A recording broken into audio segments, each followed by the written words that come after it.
Grupo Cero Televisión.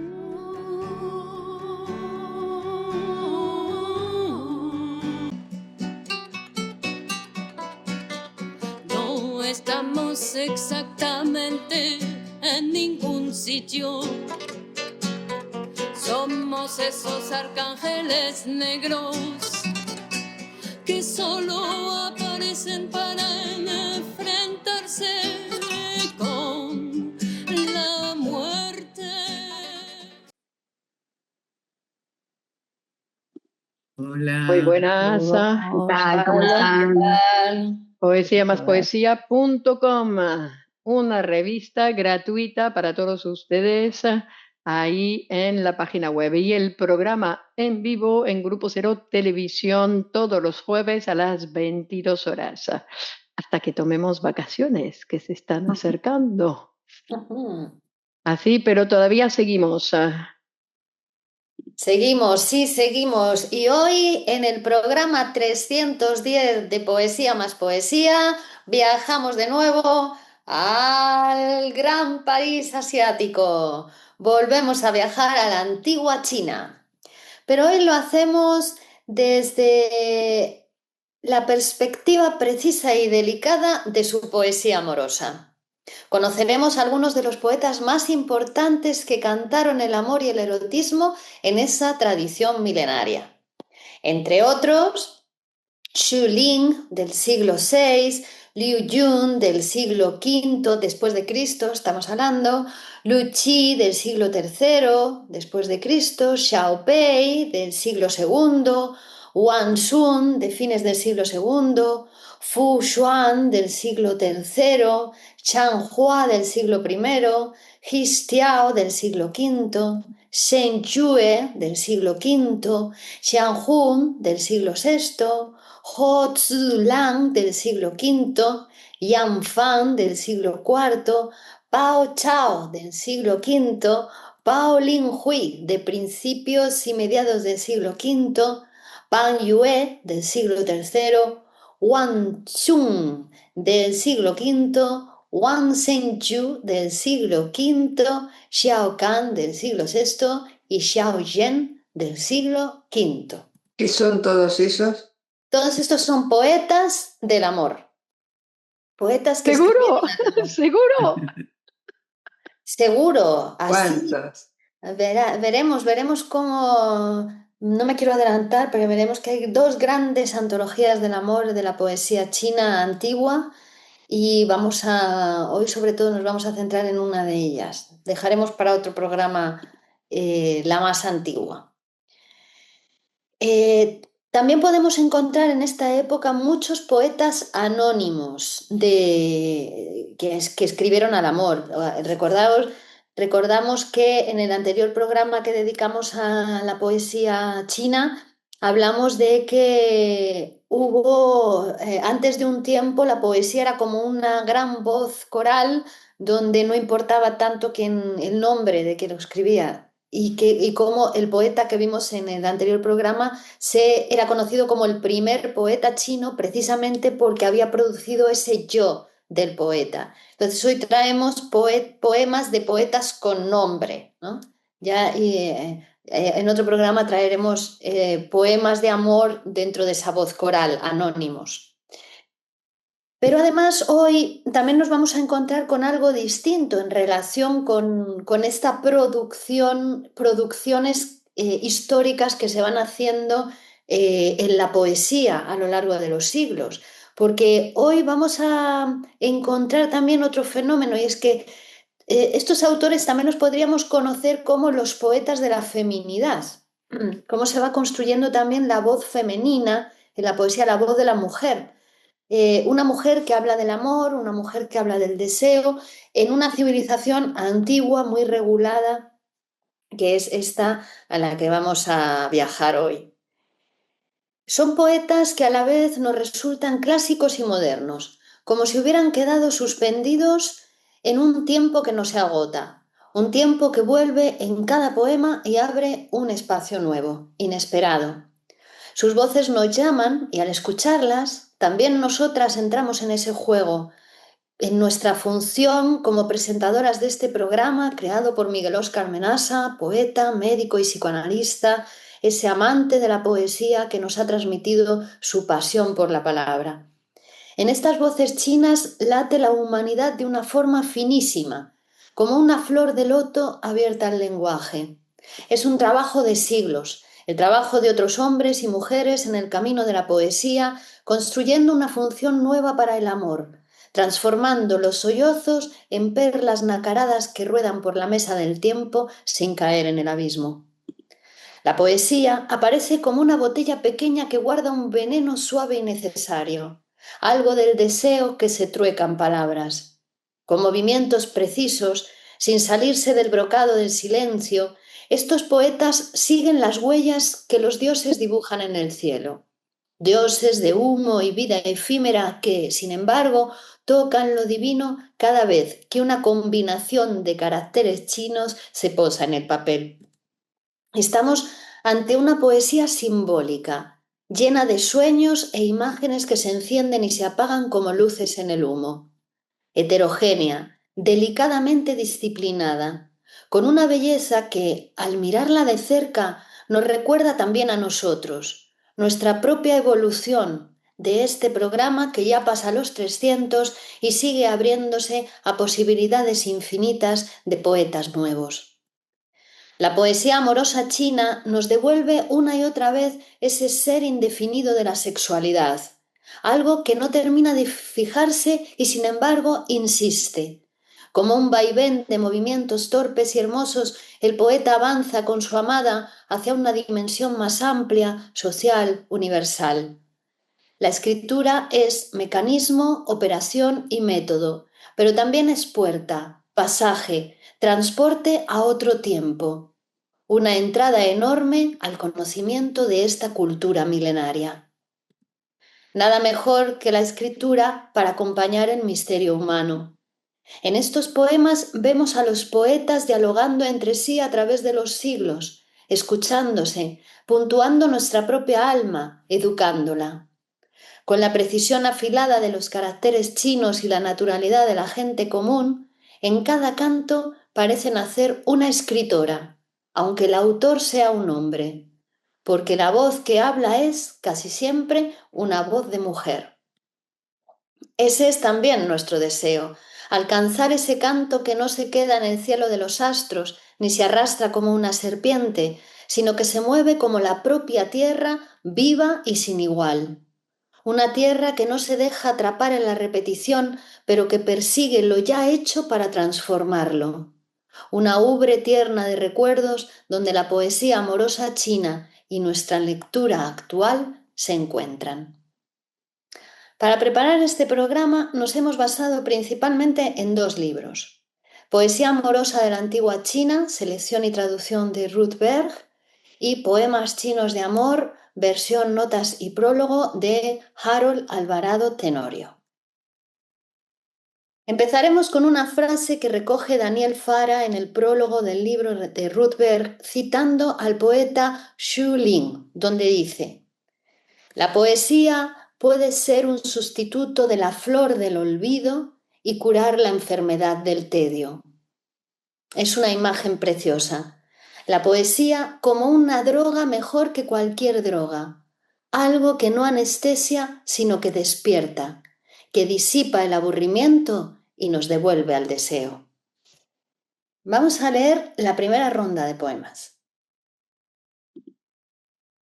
Xu Ling, año 507 a 583 después de Cristo.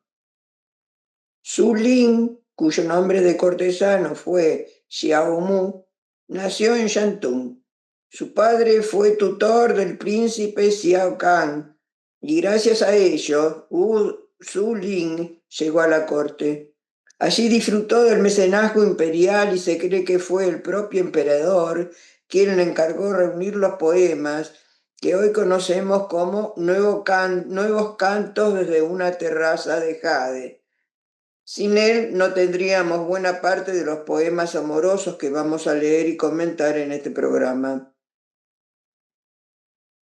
Los nuevos cantos desde una terraza de jade. Ahora, conquistadores de nubes y altos como el sol, hay palacios que Yuji jamás imaginó.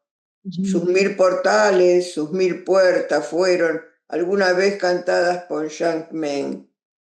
En la terraza de discos de jade del rey Mu de Chu, en la casa de oro del emperador Han, hay árboles de jade con ramas de coral, postigos de perlas con marcos de carey, y adentro viven bellas mujeres. Estas bellezas son aristócratas de Wulin, elegidas para el harén imperial, entre las mejores familias de los 4 clanes, celebridades del Serrallo. También hay bellezas de Xinchuan y de Helsinki, beldad de Hosei y Quanqing, que desde mucho tiempo atrás han sido llamadas graciosamente bellas y apodadas sonrisas encantadoras. Esto pasa en el jardín de jade, ¿no? Una terraza de jade. Continúa, ¿no? Sí. Hay damas semejantes del palacio del rey Lin de Chu, cuyo talle grácil nadie ha dejado de admirar, o muchachas igualmente bellas del reino de Wei, cuyas manos delicadas a todos maravillan. Nuestras beldades conocen muy bien el libro de los cantos, son instruidas en los ritos. Muy diferente de la vecina del este que arregla su propia boda, y son agradables, refinadas, iguales a Siji después de haber sido instruida. Una beldad tenía un hermano que tocaba flauta, y por eso ella estudió canto desde la infancia. Otra creció en Yang'o y desde el principio fue experta en la danza. La nueva canción para laúd de otra no esperó al poeta Xi Chung. La composición para laúd de otra dama no dependió de Tao Chi. Una dama heredó su aptitud para la guitarra del clan Yang. Otra aprendió a tocar la flauta de la hija de Qin. O Me sea que las gusta mujeres... el acento de Olga en chino, ¿eh? Pronuncia Sí. muy bien, ¿eh? Le ha Sí, salido, es sí, que súper natural, digo, ha practicado antes. habré tenido antepasados. Laura. Parece que cuando una favorita se hizo asidua en el palacio de dicha eterna, la emperatriz Chen lo supo y se perturbó. Y cuando una pintura mostró a una diosa en el Yenchi, observaron con distante envidia. La joven del este, con sus sonrisas encantadoras, fue a servir el lecho real durante el cambio de vestiduras.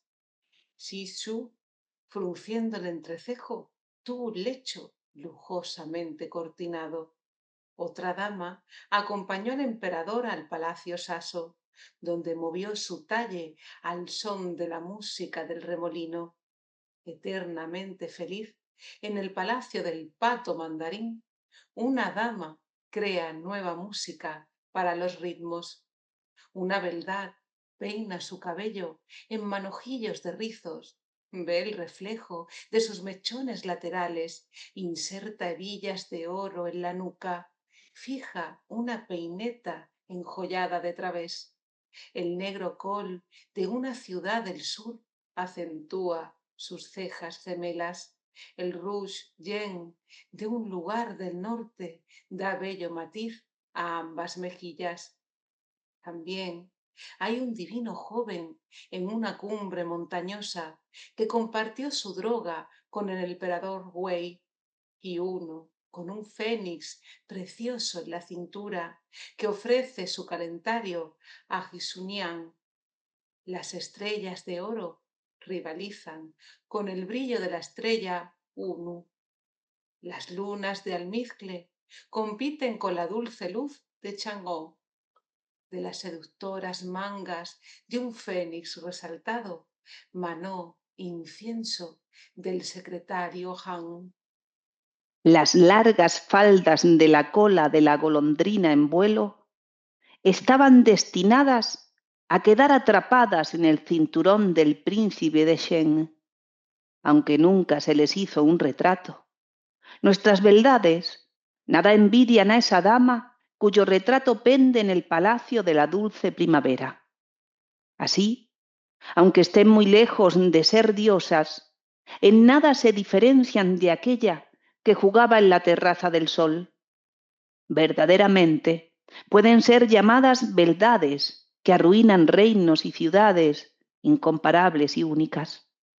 Además, divino es su brillo, exquisita su mente. Aprecian soberbiamente la literatura. Son expertas en la destreza de la poesía. Su tintero de colores está junto a ellas todo el día. Su caja de plumas jamás está lejos de sus manos. Las bellas piezas literarias que atestan sus gabinetes no solo hablan de los capullos de peonía. Sus nuevas composiciones, versos tras versos, son un gran avance sobre la oda a la vida. Ya he descrito la belleza de nuestras damas y también he descrito su naturaleza dotada. Y así, a través de las espirales laberínticas de los palacios, en las misteriosas alturas de los salones, las llaves de la grulla escarlata imponen intimidad al alba. Los llamadores de bronce quedan en silencio al mediodía. Antes de la hora de las 3 estrellas, no se convoca a las damas para que traigan su edredón. Hasta 5 días parece demasiado tiempo. ¿Para quién peinarán su cabellera desprolija? Lánguidas y ociosas, con pocas distracciones, en plácida calma, con muchas horas de ocio, aborrecen la tardía campana del palacio de la dicha eterna y están cansadas de la lenta flecha del tiempo del salón central. La dama de palacio no se deleita en el ocio, dedica su tiempo a los últimos versos, pues la poesía puede ser un sustituto de la flor del olvido y curar la enfermedad del tedio. Sin embargo, las obras famosas de otras épocas y las composiciones artísticas de hoy, depositadas en la Galería del Unicornio, dispersas en la ciudad Hun, no llegarán a nuestras beldades si yo no las reúno. Por lo tanto, he escrito consumiendo en mi lámpara el aceite de medianoche, blandiendo mi pluma hasta el alba. He elegido cantos de amor, 10 libros en total. No podrían compararse con las odas ni los himnos, pero responden a los altos niveles de los poetas de los aires. Después, estos libros fueron puestos en cajas de oro y atados con hilos lujosos. Mi libro será guardado en una caja de jade, justo con vasto brillo, el arte de la inmortalidad, y siempre estará debajo de una almohada bermellón. Mi libro siempre se abrirá entre manos esbeltas después que nuestras damas terminen con sus cantos y hayan concluido la aplicación de sus cosméticos. Adorables damas de Chi, siempre ayudarán a que las horas pasen más veloces. Bellas sus plumas, bellas sus aromáticas cajas de cosméticos. Cosméticos. Bien, te correspondía a ti ese, Crema. Muy bien. 2 grandes antologías del amor. Dentro de la poesía antigua china hay 2 grandes antologías de poemas amorosos que nos sirven de base para comprender cómo se construye el amor en estos textos. La primera es muy antigua, el Libro de los Cantos, cuyos poemas se remontan a los siglos IX 8 y 7 antes de nuestra era. La tradición dice que fue recopilado por Confucio y ese detalle tuvo un efecto curioso. Como se suponía que un sabio tan respetado no podía interesarse por algo tan frívolo como las emociones amorosas, los estudiosos decidieron que esos poemas debían esconder enseñanzas morales o políticas. Durante siglos, muchos de los pasajes más eróticos o más directos fueron salvados mediante interpretaciones alegóricas. Se leyó el amor como metáfora de la buena conducta, del gobierno justo, de la armonía social. Así, la dimensión amorosa quedó en parte tapada por un velo didáctico. La segunda antología, en cambio, tuvo otro destino. Se trata de Nuevos cantos desde una terraza de jade, compilada en el siglo VI después de Cristo por Xu Ling, poeta cortesano. El poema que acabamos de leer es de Xu Ling. Reúne poemas desde los siglos I y II antes de Cristo hasta el siglo VI, pero se centra sobre todo en la producción del siglo V y principios del VI, época en la que florece, bajo las dinastías del sur, la llamada poesía de palacio. Esta poesía de palacio habla sin rodeos de la vida amorosa. El cortejo, el matrimonio, el divorcio, el desencanto, el entusiasmo, los amores nuevos y los que ya se han enfriado, el amor que nace y el amor que muere. Por ser hija de una época refinada, aristocrática y un poco decadentista, esta antología no tiene intención moralizante. A diferencia del libro de los cantos, no quiere enseñar nada, quiere producir placer. Una de las convenciones más llamativas de esta poesía amorosa es que casi siempre quien habla en el poema es una mujer enamorada. El poema se sitúa desde su punto de vista, desde su deseo, su esperanza, su tristeza. Cuando la voz es masculina, ocurre que o bien el hombre se presenta según una imagen típica femenina de objeto amoroso, o bien se lamenta por la muerte de su esposa o del amante. Lo habitual, sin embargo, es que el poeta, generalmente un hombre culto, un funcionario, un cortesano, se ponga en la piel de una mujer y hable como ella. Es una voz femenina construida por poetas varones que se apropian de ese yo y lo llenan de matices afectivos y eróticos. Otra convención fundamental: el amado no está. La escena del poema casi nunca reúne a los dos amantes. Ella está sola, encerrada en sus aposentos, recordándolo, sufriendo su ausencia. Hay una melancolía suave que atraviesa toda esta poética.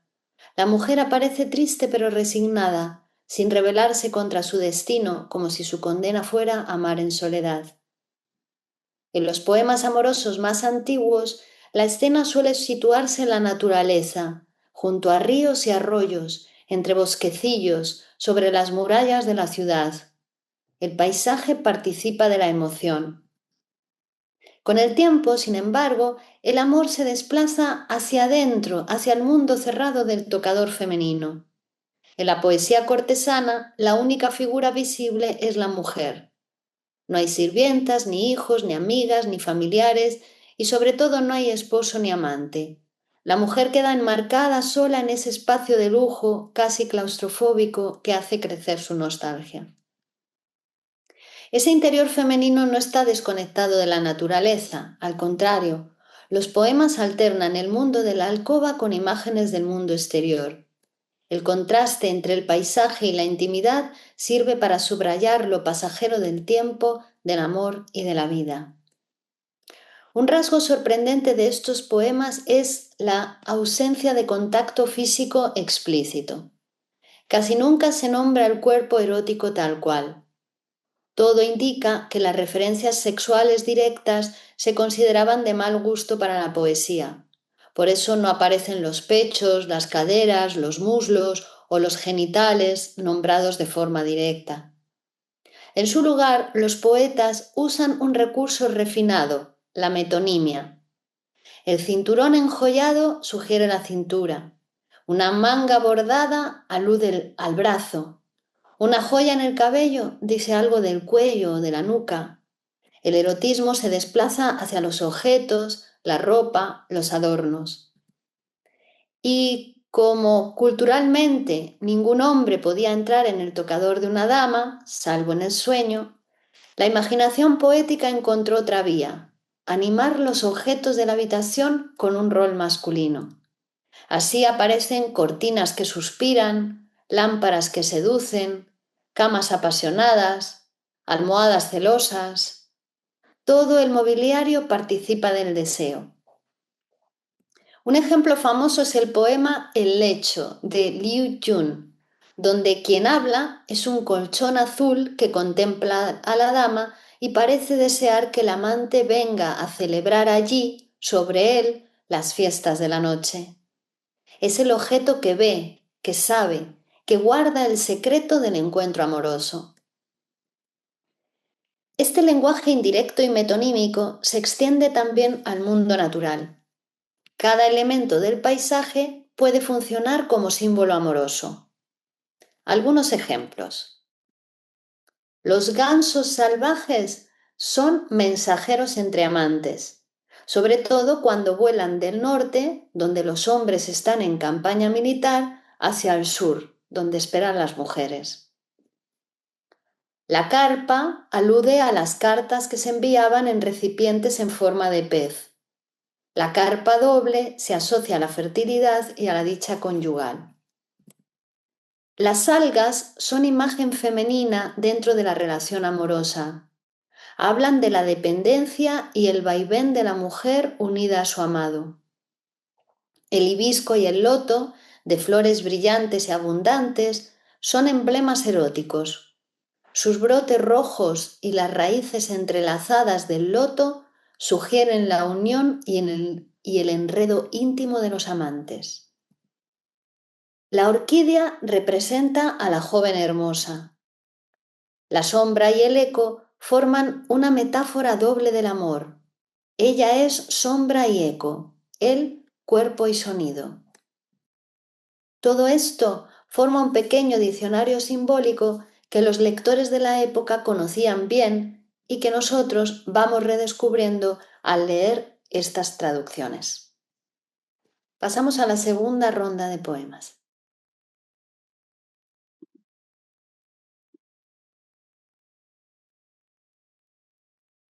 Zhao Pei. Nombre de corte, Su Huang. Accedió al trono como primer emperador Wen tras la muerte de su padre, el fundador de la dinastía Wei. Patrocinó las artes. Escribió ensayos sobre literatura, una de las primeras obras de crítica literaria. Y el poema es: un caballero recién casado se separa de su esposa. Recién casados, y debemos separarnos de la noche a la mañana. Los vientos fríos agitan la hierba de otoño. Los grillos se lamentan en persistente coro. Fría, fría, una helada cigarra canta. Canta la cigarra, abraza una ramita seca. La ramita seca se mece. El momento vuela, de pronto su cuerpo se aleja. No lamento que tu cuerpo se haya alejado, solo lamento que los años y los meses hayan volado, incontables. ¿Cómo saber cuándo podremos encontrarnos? Quería que fuéramos dos gansos pardos, ala con ala, jugando a orillas del estanque de cristal. Guan Sun, fines del siglo II, principio del siglo III después de Cristo. Esposa del general Lin Stin, su esposo fue funcionario de Cao Cao y murió asesinado. El poema es Cortinas del lecho, 2 poemas. Prefacio Guan Sun Era la esposa del comandante en jefe Liu Sting. 20 años después de haberse casado con ella, Sting se enamoró de una hija del clan Su La de Xuanshan, y como Wang Sun no le había dado hijos, se divorció de ella. Cuando volvía a la casa de sus padres, Wang Sun compuso estos dos poemas.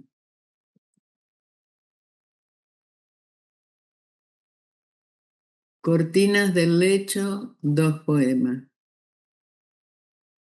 Que ondulen las cortinas de mi lecho y se curven para ocultar la lámpara encendida. Una vez las lleve conmigo, ahora regreso con ellas. Encerradas en su caja, ¿cuándo volverán a abrirse? ¿Quién dice que una mujer divorciada es mezquina? El amor de una divorciada se vuelve más intenso. Llegas después de 1000 leguas, no escupas en un pozo.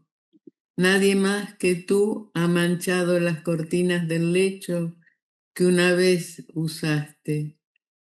Mirar a lo lejos no me llevará lejos. La duda y la vacilación no me harán avanzar.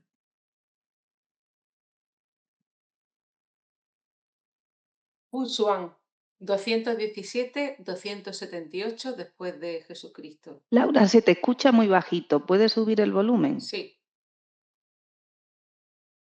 A ver. ¿Ahora se escucha mejor? Un poco. Bueno. Nombre cortesano de Xiu de Shenxi.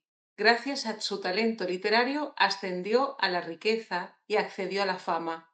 Sirvió como canciller al emperador Wu de la dinastía Qing.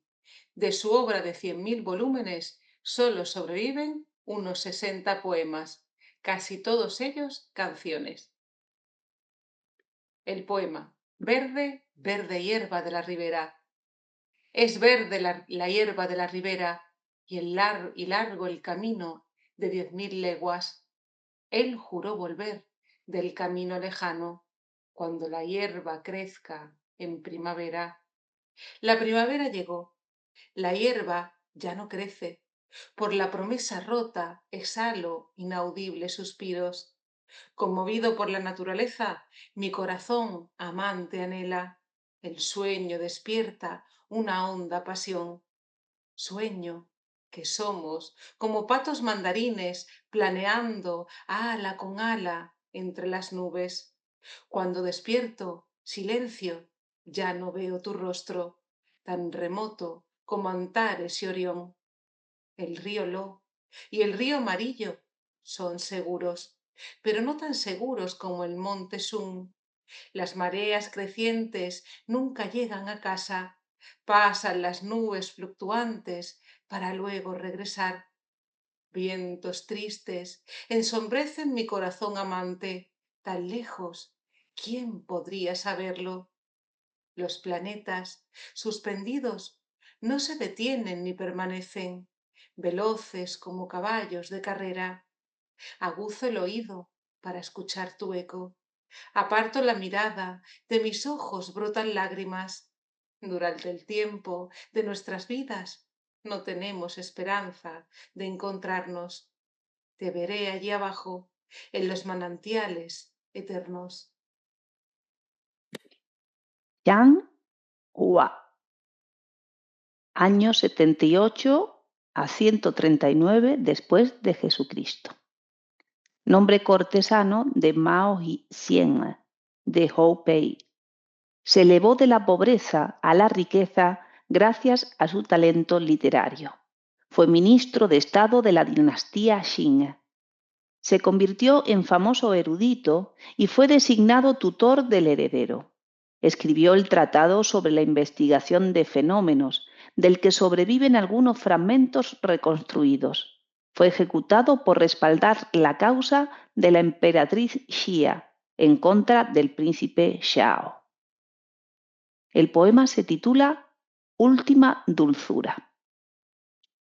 Ociosa, vago por el palacio de primavera. Hago un alto junto a la verde orilla del lago. Lemas blancas con hojas de igual blancura, en plantas escarlata florecen pimpollos de color herrumbre. Una suave brisa agita las banderas de los lirios. Las horas ondulantes mecen al dulce loto. Reflejos gloriosos rielan en los bosques. Esencias flotantes invaden las sedosas grasas. Un príncipe anda errante y no regresa, distante su camino, fuera de mi alcance. ¿Con quién saborearé la última dulzura? Aún sigo sola y suspiro. Otro poema que se llama Vigilia. La luna brillante fulge con claros rayos. Su luz ascendente ilumina una galería oscura. Una persona recluida aún mantiene su vigilia nocturna. Se vuelve y abre las cortinas del lecho vacío. Espera el amanecer con el cinturón atado. Se vuelven más escasas las dispersas estrellas matinales. Cuando el sueño abraza nuestras almas afines, contemplo el rostro de mi amada. Sonrisa deliciosa, bonitos hoyuelos, gracias gemelas en sus ojos y sus cejas.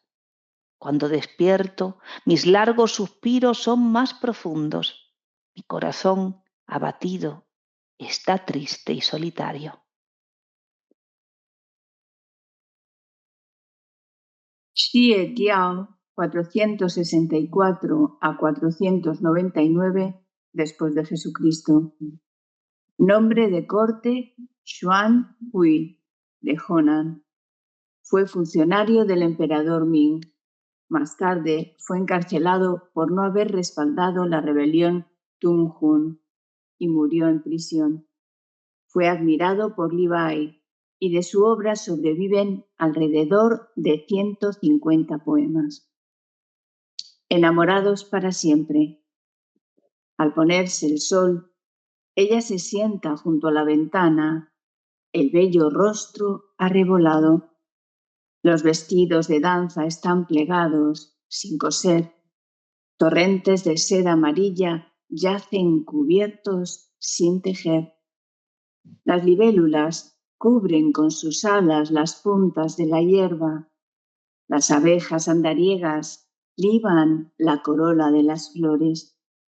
Se vieron una vez, se enamoraron para siempre. Ella ansía tener alas para remontarse con él. Cantora en la noche, 2 poemas. 1.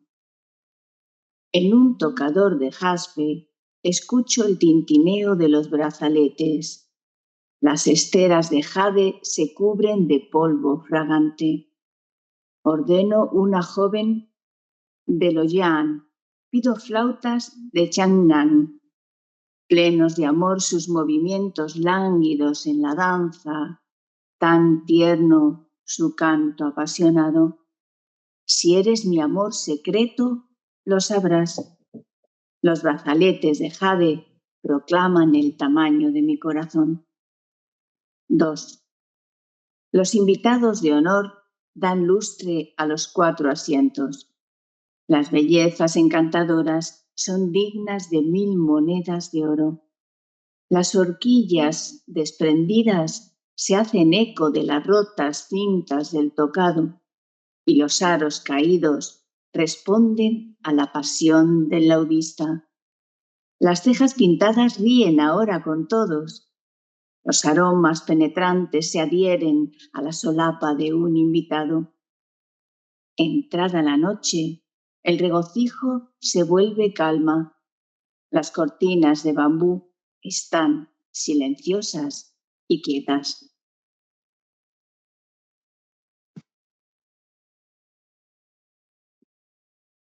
Chen Yu, 441-512 antes de Cristo, después de Cristo. Nombre de corte Xun Wen, de Chequian. Fue uno de los integrantes del grupo literario de Xiao Yen. Tiene el crédito de haber clasificado los 4 tonos del chino literario y de haber desarrollado un sistema de armonía tonal.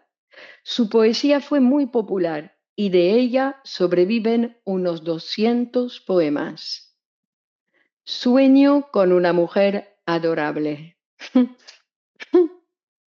Por la noche oigo suspiros prolongados y sé que tu corazón recuerda. Luego las puertas del cielo se abren de par en par, nuestras almas se besan, yo contemplo tu rostro. Tú me ofreces una almohada del monte Wu, humildemente me sirves la comida. Nos ponemos de pie y nos miramos, nos tendemos en la cama, me despierto de golpe, te has ido de mi lado. ¿Sabes si mi espíritu está herido? Un torrente de lágrimas humedece mi pecho. Primavera temprana. Bellas mujeres tomadas de la mano buscan señales de la primavera en el camino. El color de la hierba aún es tenue. Los bosques están desnudos. Es inútil buscar capullos de ciruelo. Es tonto creer que habrá sauces. Así que bien podría volver a casa y susurrar mi pasión a una taza de vino. La recuerdo cuando llegaba, bella, subiendo los peldaños de la corte, excitada por el encuentro después de la separación, ansiosa por decir que me amaba. Yo la miraba sin casarme jamás, la contemplaba y me olvidaba de comer. La recuerdo cuando se sentaba,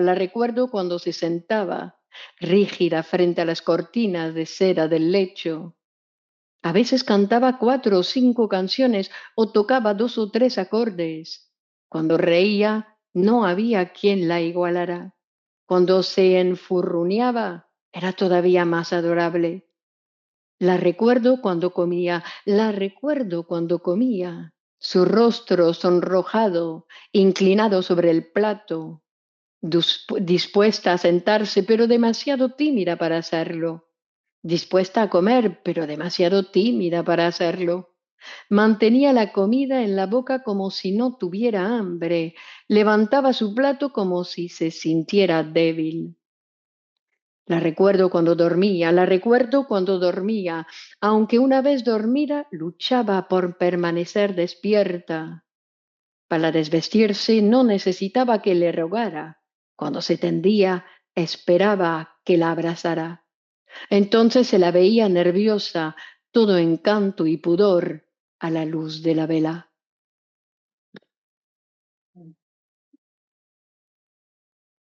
¿Qué hacemos hoy con el de Alejandra? ¿Lo leemos o Seguimos, ¿no? seguimos con la biografía? Sí.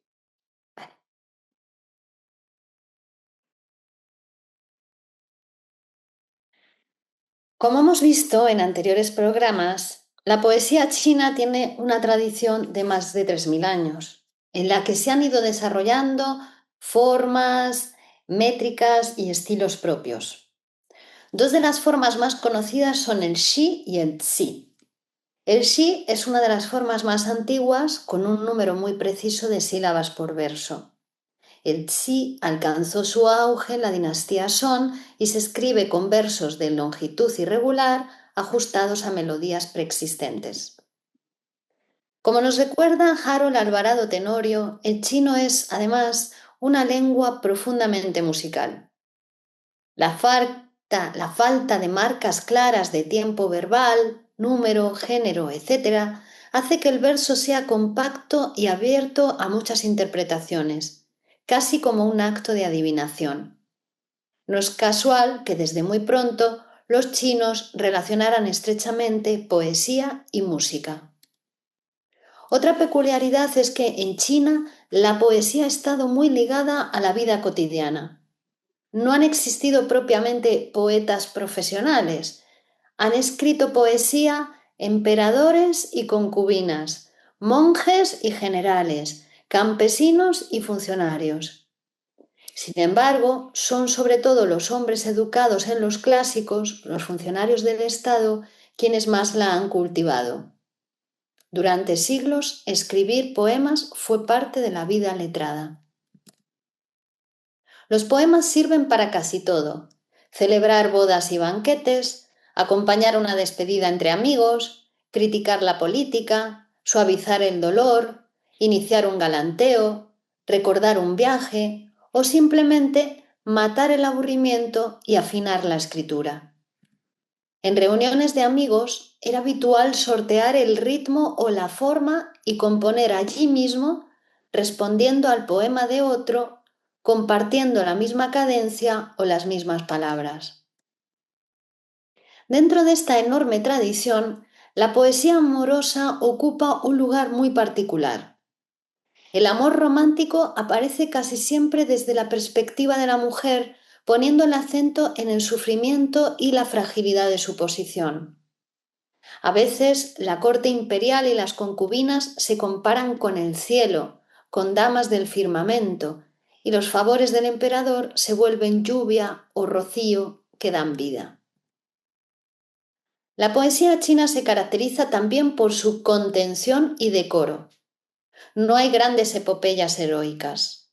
Las guerras no se celebran, solo se lamentan sus efectos. En esto también se nota la influencia del confucianismo, que valora más las virtudes civiles que la gloria militar. Los temas eróticos se tratan con mesura. La atracción sexual se insinúa a través de ropas, maquillajes, objetos cotidianos, más que mediante descripciones directas del cuerpo. Todo aquello que podría resultar indecente se envuelve en eufemismos que muchas veces solo captan los lectores más conocedores. Para los chinos, la poesía no es el capricho de un genio inspirado, sino el resultado de un trabajo paciente con la lengua. Cualquiera puede escribirla si aprende las reglas y se ejercita. Y sin embargo, esa disciplina rigurosa produce justamente lo contrario: libertad, matiz, delicadeza. A pesar de sus diferencias con la tradición occidental, los poemas amorosos chinos muestran que el amor y el erotismo han apasionado a esa cultura desde la antigüedad. El resultado es un cuerpo lírico de enorme riqueza y refinamiento, lleno de sugerencias. Vamos a leer la tercera ronda de poemas.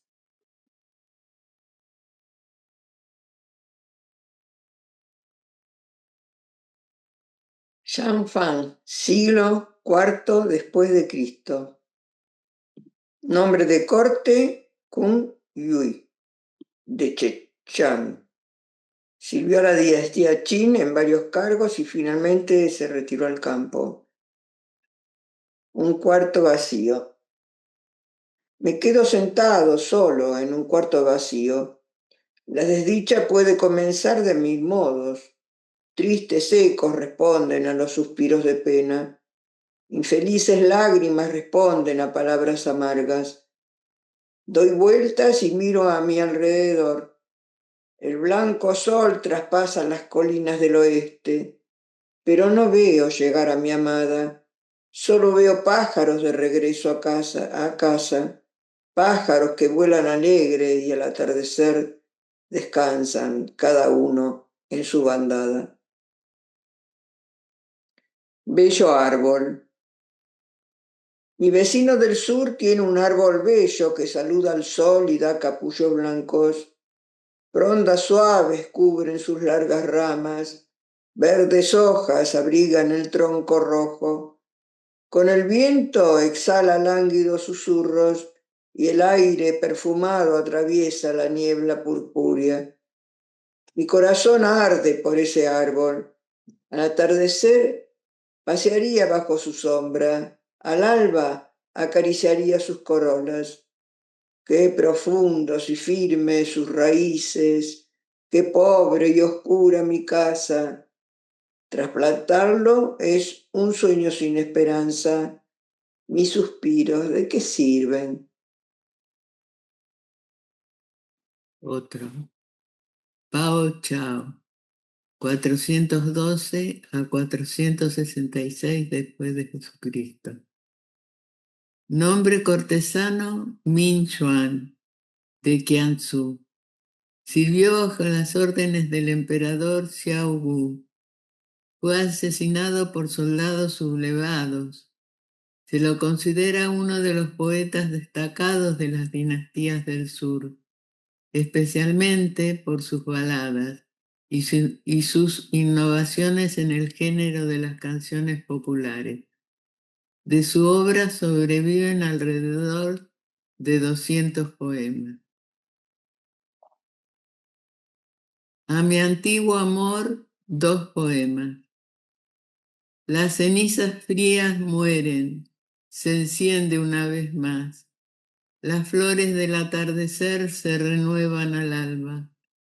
El hielo de la primavera, aunque se funde por un tiempo, vuelve a encenderse como hielo invernal. Mi amante me abandona. Los lazos del verdadero amor rotos para siempre. La felicidad llega, pero nunca permanece. Cada vez que me conmueve, acaba la tristeza del año. Un par de espadas a punto de separarse. Lloraron primero en su vaina. En la noche de lluvia hicieron una, pero luego tomaron formas diferentes. La femenina se hundió en el río Wu. La masculina volvió a la ciudad de Chu. El río Wu es profundo e insondable. La ciudad de Chu tiene infranqueables. Tiene portales infranqueables. El cielo se ha separado de la tierra. ¿No es aún peor que cuando la luz abandona la oscuridad? Las cosas mágicas no se separan para siempre. Pasan 1000 años y se vuelven a juntar. Pao Linghui, principios siglo V, mediados siglo V después de Cristo, hermana menor de Pao Chou. Chao. Poco se sabe de ella. Muchos de sus poemas imitan poemas antiguos, especialmente baladas anónimas. Poema enviado a un viajero. Desde que te fuiste, mi rostro tenso junto a la entrada no quiere suavizarse. El cepo y el mortero ya no resuenan por las noches y las altas puertas permanecen cerradas el mediodía. Por las cortinas de mi lecho vagan las luciérnagas. Frente a mi jardín florecen las orquídeas purpúreas. La naturaleza se marchita, sensible al cambio de estación. Llegan los cisnes recordando el frío de los viajeros. Tu viaje terminará acaso al final del invierno. Yo esperaré tu regreso hasta el fin de la primavera. Otro poema. La hora del regreso. Los pájaros del aire saben que el atardecer es la hora del regreso.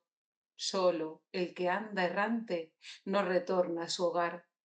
Inadvertidamente pierdo el fragante aliento de las flores y paso un tiempo inútil con el esplendor de la luna. Un rostro ceñudo aparece por la mañana en mi espejo. Lágrimas anhelantes manchan mi vestido primaveral. La niebla del amanecer se desvanece sobre el monte U. A lo largo del río Chi se desnudan las ramas verdes. Te espero, pero nunca vienes. Los gansos del otoño vuelan de 2 a 2, de 2 a 2. Otro. Al irse a la cama, ella ahueca la almohada, perfuma la roja redecilla de su pelo, hace girar la lámpara y deja caer sus vestidos. Sus doncellas saben que la noche será larga, pero si nadie llega, podrán irse a casa. Pan Yue, del año 247 al año 300 después de Cristo. Nombre cortesano, An Zhen, de Honan. Fue archivista durante la dinastía Qing. Fue famoso por su poesía y por su belleza. Entre sus poemas se consideran especialmente excelentes aquellos en los que lamenta la muerte de su esposa. Camino a casa. Solo languidezco. ¿Dónde está la que deseo? La vida del hombre es como el rocío matinal. Busco mi camino a través del espacio infinito. Me abro paso rumbo a mi tierra dividida. Con tierna pasión, recuerdo, tu amor me ha seguido hasta aquí, y mi corazón anhela regresar a tu lado. Nuestros cuerpos separados no pueden tocarse, nuestras almas se abrazan a mitad del camino. ¿Alcanzas a ver el pino en la cima de la montaña? Con la muerte del invierno tampoco cambia. ¿Ves el ciprés en el valle? En el frío final del año permanece igual a sí mismo. No digas que busqué esta separación. Los lazos del amor se fortalecen en la distancia.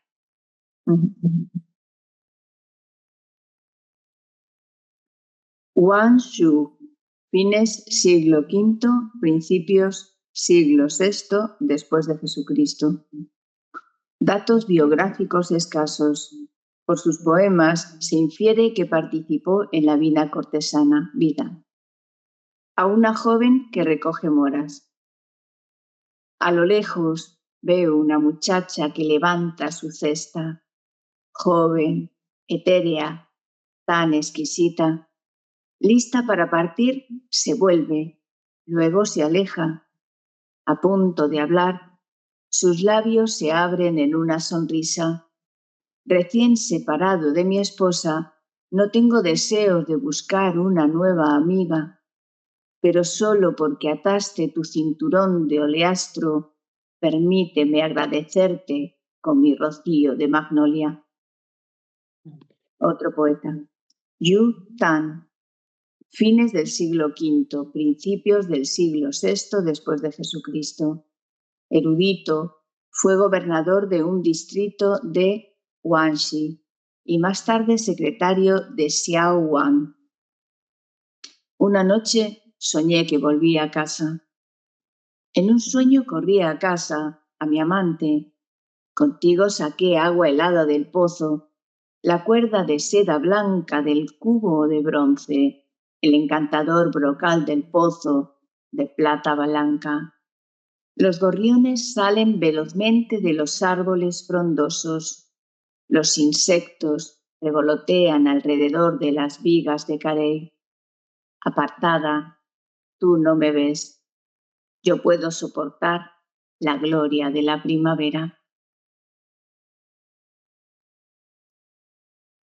Wu Chung, 469-520 después de Cristo. Nombre cortesano Chu Chang. Y de Zhejiang. Realizó trabajos como historiador y fue aclamado por su arte poético. La dulce primavera. ¿A dónde enviaré mi respuesta a tu carta? A la izquierda del Lung hay 5 caminos que se bifurcan.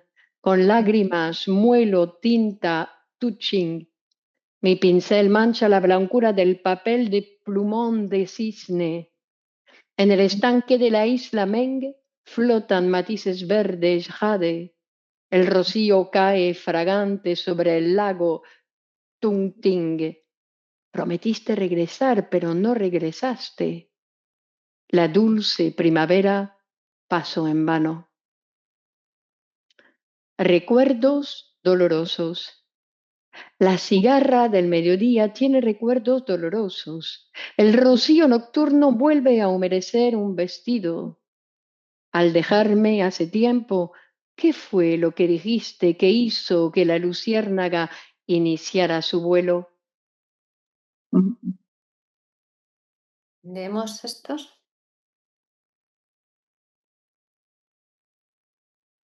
Bueno, si alguien se anima. ¿Qué? ¿Cuarta ronda de poemas? ¿O para No, la el de Alejandra. O bueno, la cuarta, lo que queráis. el de Alejandra? Sí. Es la una. Wan Sen Yu, 465 a 522 después de Cristo. Hombre de corte Sen Yu, desconocido. El nombre Zen indica relación con la vida religiosa de un budista, como monje o seglar. Pesares de primavera. Las 4 estaciones como agua de torrente pasan veloces corriendo en círculo. Las aves nocturnas corean el abandono, los destellos del alba brillan radiantes. Me aburre ver al capullo volverse fruto, vi demasiados retoños convertirse en bambú. 10.000 leguas sin noticias ni cartas, 10 años de dormir separados. El peso de la pena aplasta mi cabello perfumado, el llanto prolongado arruina mis bellos ojos. Te fuiste a vivir a Yuquan, yo me quedé a vivir en Ancú. Solo veo esta habitación mohosa que parece la cueva de una araña. Brindo con mi reflejo en la noche solitaria y persigo mi propia sombra. He cambiado mi cama de marfil por el fieltro y el bambú. Reemplacé los vestidos de seda por ropas de lino. Aunque el viento y la escarcha puedan ir y venir, viviré sola. Te seguiré siendo fiel. Otro, la esposa de mi vecino tejiendo en la noche. En un cuarto secreto los vientos soplan rigurosos. Bajo una larga veranda, la luna, todavía más pura. Aún más amplio el jardín en la penumbra, las olas del amanecer lo cubren de luz. Escucho el confuso murmullo de los insectos, de pronto me hiere el vuelo de un canto, el interminable canto de un pájaro.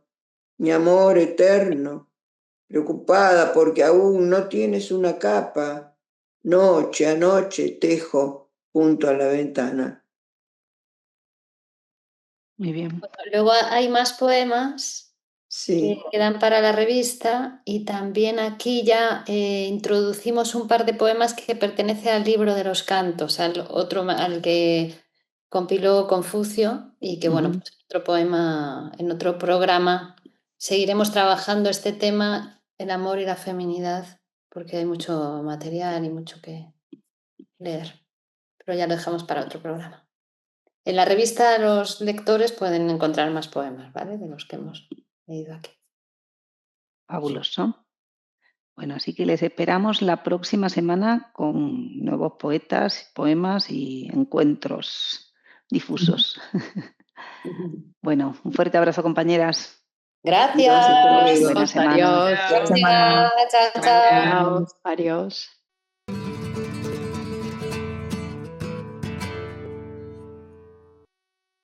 Los problemas de salud mental son cada día mayores. Son necesarios profesionales cualificados. Te ofrecemos una cuidada formación en psicoanálisis impartida por psicoanalistas con más de 20 años de experiencia clínica y en formación continua en la Escuela de Psicoanálisis Grupo Cero. Súmate a un futuro brillante. Contacta con nosotros y reserva ya tu plaza en nuestros seminarios. Si tus miedos te paran, atrévete. Comienza tu psicoanálisis.